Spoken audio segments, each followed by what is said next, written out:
Kita po sa video na yan ang pamumuo ng isang water spout o ipo-ipo sa katubigan ng barangay Punta Waling-Waling Poblasyon sa Donsol, Sorsogon. Ayon sa Donsol MDRRMO, nangyari yan bandang alas 9 ng umaga. Umaripas ang takbo mga tao nang papalapit na sa lupa ang ipo-ipo. At nang nakarating na sa lupa, nagliliparan na ang debris. Natuklap ang bubong ng isang bahay at nagsitumbahan ng mga motorsiklo. Wala namang naitalang nasaktan sa insidente. Pabugso-bugso man ang ulan, tuloy po ang bakasyon ng mga turista sa Baguio City ngayong long weekend. At mula sa Baguio City, nakatutok live si EJ Gomez. EJ? Pia, mas marami ng bakasyonista dito sa Baguio City ngayong araw. At nakikita naman natin, mas mabigat na ang daloy ng trapiko. Ganyan yan, kahit napabugso-bugso pa rin ang malakas na ulan. Ang Baguio City LGU naman, naka-full alert pa rin para sa paparating na bagyo. Maaraw na ngayong araw sa Baguio City kumpara kahapon. Pero pabugso-bugso pa rin ang malakas na ulan na di alintana ng mga bakasyonista. Sa Burnham Park, enjoy pa rin ang mga nagbabike. Ang Botanical Garden naman ang pinasyalan ng pamilya ni Rizan na mula Cavite. Pangalawang balik na po namin, ma'am. May mga bago na po kami nakita. So mas maganda na po yung experience ngayon sa loob. Kahit maulan at saka pagi, para kami nasa Amerika, feel na feel namin. Fur babies naman ang bitbit ng pamilya Piol sa kanilang pamamasyal. Family na namin sila. So ayan, mga naka-outfit. And ayun, gusto lang din namin silang libutin. Cozy weather kasi dito. Go-to namin to as a family. Baguio City talaga. Every time may long weekend. Pasado alas 3 kanina nang lumitaw ang makapal na fog sa City of Pines. Would still find the rain a part of the charm of visiting Baguio City. Kaya in spite of that, marami pa rin umakyat. Mag-surge ang mga bookings natin sa mga accommodation. Sa rami ng turista, lalong bumigat ang trapiko, partikular sa rotonda ng Session Road. May mga pulis naman na tumutulong magmando ng traffic. Kahit na maulan, business as usual ang eksena dito sa Hangar Market na bagsakan ng gulay dito sa Baguio City. Pero ang mga paninda, bagsak presyo. Napipilitan na lang daw mga nagtitinda para ang kanilang mga paninda maging pera. Nahihirapan ding ibiyahe ang gulay sa bagsakan at mga palengke dahil sa patuloy na pag-ulan. Kaya maraming panindang gulay ang nabubulok na lang. Yung mga celery, bulok, tapos mga pipino, walang masyadong bibili kasi ulan ng ulan, matumal. Patuloy naman ang pag-aayos ng mga nasirang kalsada gaya sa Upper Session Road para maibsan ang mga posibleng soil erosion at pagguho ng lupa. May crew tayo na umiikot and then may monitoring tayo with all the 128 barangays. And then we have also set up a virtual EOC, Emergency Operations Center, para mas madali ang reporting system natin. Bumubuhos ngayon, balik-balik. Pia, sa mga oras na to, nasa 18 degrees Celsius ang temperatura dito sa Baguio City. At ayon sa Baguio City DRRMO ay binuksan na sa mga motorista ang Cannon Road kaninang umaga. At ito, kahabaan ng Magsaysay Avenue, mas mabigat ang daloy ng trapiko. Malapit ito doon sa Session Road, 2 oras bago magbukas ang night market at pabalik-balik ang malakas na ulan. Yan ang latest mula rito sa Baguio City. Pia?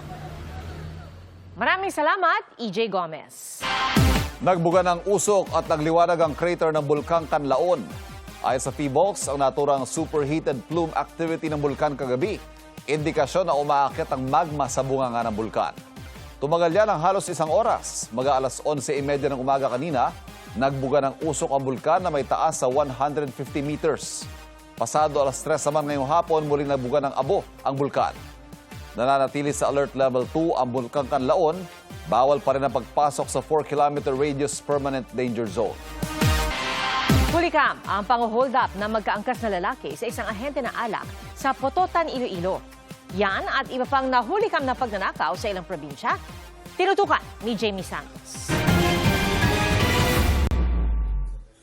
Pagparada ng delivery truck na iyan sa labas ng paaralan sa Pototan, Iloilo, bumaba ang driver at tumawid ng kalsada. Makalipas ang ilang minuto, lumapit ang magkakaangkas na lalaki sa truck at tinutukan umano ng baril ang ahenteng naiwan sa truck. Nag-declare kang hold up. Kag dito nakuha sa ila ang isa ka knapsack nga color black, isa ka sling bag nga color black man containing amounting to 21,000. Tumakas ang dalawang salari na patuloy pang tinutukoy ng pulisya. Tinutukan naman ng patalim ang babaeng ito habang papasok sa gate ng kanilang bahay sa Bacolod City. Tinangay ng riding in tandem ang cellphone at 30,000 pesos ng biktima. Sa ilang mga background namin, mga record na sila, pero continuously gina-check natin. Manhunt operation pa kami. Maging ang mga panabong ng manok hindi nakaligtas sa mga kawatan. Sa Pagadian City, tinangay ng 3 magkakaangkas ang 2 manok. Natagpuan kalaunan ng sinakyan nilang motorsiklo na pag-alamang nakaw din pala. Ayon sa may-ari ng mga manok, menor de edad ang mga nagnakaw. Nakausap na niya ang ina nito pero hindi na nabawi ang mga ninakaw na manok. Balak ng biktima na magsampa ng reklamo.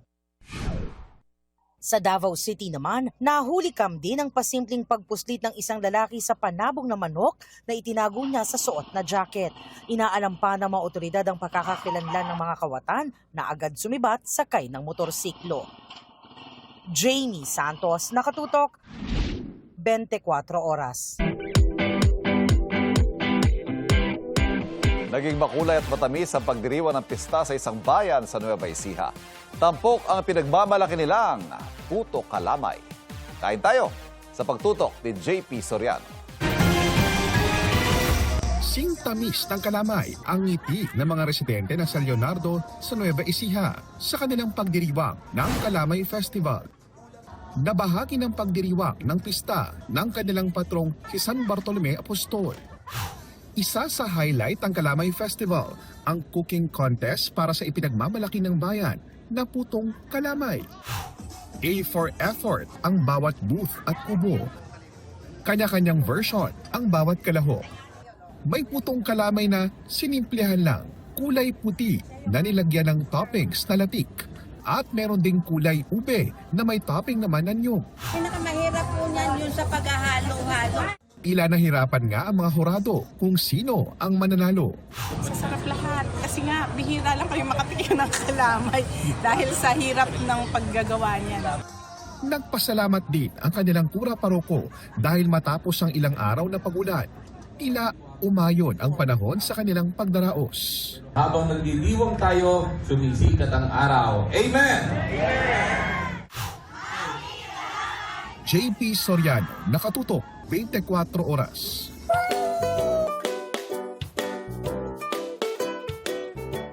From ipepet lang to naging pet na real quick. Yan ang mala-organic encounter na magkasintahan sa nakita nilang stray cat sa isang overpass. Yan ang usapang pets ni Athena Imperial.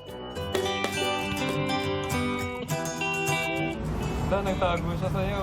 Nang pauwi na ang magkasintahang Ivor at Pearl mula sa mall, may nakita sila sa overpass na something small. That something is a kuti. Na humaling sila sa kanyang angking lambing kahit pa may something sa kanyang mata. Yung mata kasi niya, habang tigas-tigas yung mata niya, something wrong, nakasara siya.